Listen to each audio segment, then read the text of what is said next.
In a moment that may mark a significant turning point in the ongoing national debate over transgender rights, a transgender college student named Marcy Rheintgen was arrested at the Florida State Capitol for using a women's restroom, making what civil rights attorneys believe is the first such arrest under transgender bathroom laws in the United States.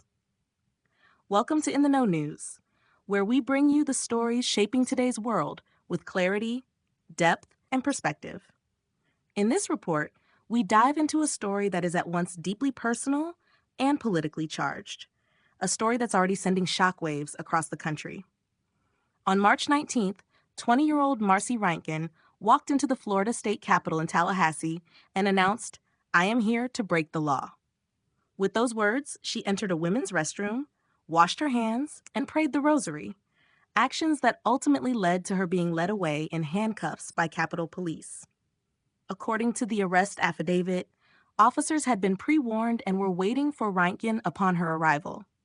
Though she was initially told she would receive a trespass warning, she was ultimately arrested when she refused to leave the restroom. She now faces a misdemeanor trespassing charge that could carry a penalty of up to 60 days in jail. Her court appearance is scheduled for May. Rheintgen, who was visiting her grandparents in Florida at the time, undertook her actions as a form of civil disobedience. Prior to her arrest, she sent a letter to all 160 Florida state lawmakers, informing them of her intention to enter a public women's restroom, despite being assigned male at birth. In the letter, she expressed her belief in the injustice of the law and the dignity of transgender individuals, writing, "I know that you know in your heart that transgender people are human too, and that you can't arrest us away."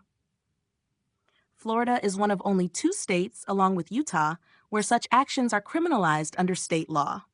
Although at least 14 states have enacted restrictions on transgender bathroom access, primarily in public schools or government buildings, most rely on civil enforcement or individual reporting.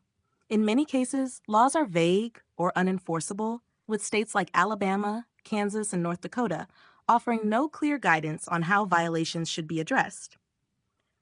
That ambiguity has left enforcement efforts scattered and inconsistent. Yet in Florida, the law provides a criminal penalty, which brings Rheintgen's case into uncharted legal territory. The American Civil Liberties Union, one of the leading legal watchdogs for civil liberties in the U.S., confirmed that this is the first arrest they are aware of under any state law criminalizing transgender bathroom use.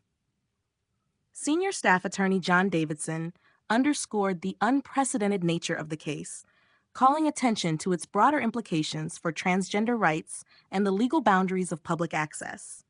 Opponents of Florida's bathroom law argue that it serves no practical purpose and instead fuels discrimination. Nadine Smith, executive director of Equality Florida, sharply criticized the arrest, calling it an act of cruelty and a direct attack on human dignity. Transgender people have been using restrooms aligned with their gender for generations without incident, Smith said. What's changed is not their presence. It's a wave of laws designed to intimidate them out of public life. Rheintgen's case has highlighted the growing uncertainty around how such laws will be applied in the real world, as lawmakers and enforcers alike struggle to define their scope.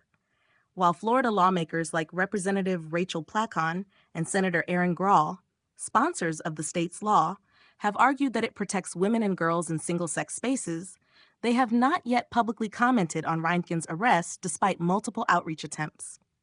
The potential consequences for Rheintgen extend far beyond a court date.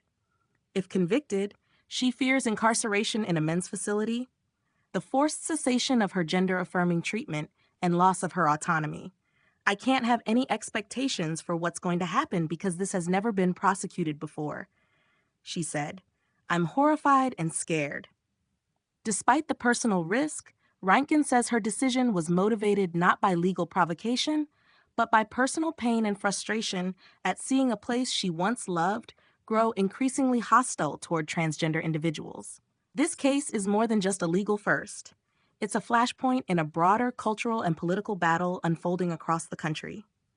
As states continue to pass restrictive laws targeting the LGBTQ+ community, And as activists and citizens push back through protest, civil disobedience, and legal action, the arrest of Marcy Rheintgen could prove to be a defining moment. At In the Know News, we believe it's essential to spotlight these pivotal developments, to ask not only what the law says, but what justice demands. Stay informed, stay curious, and stay in the know.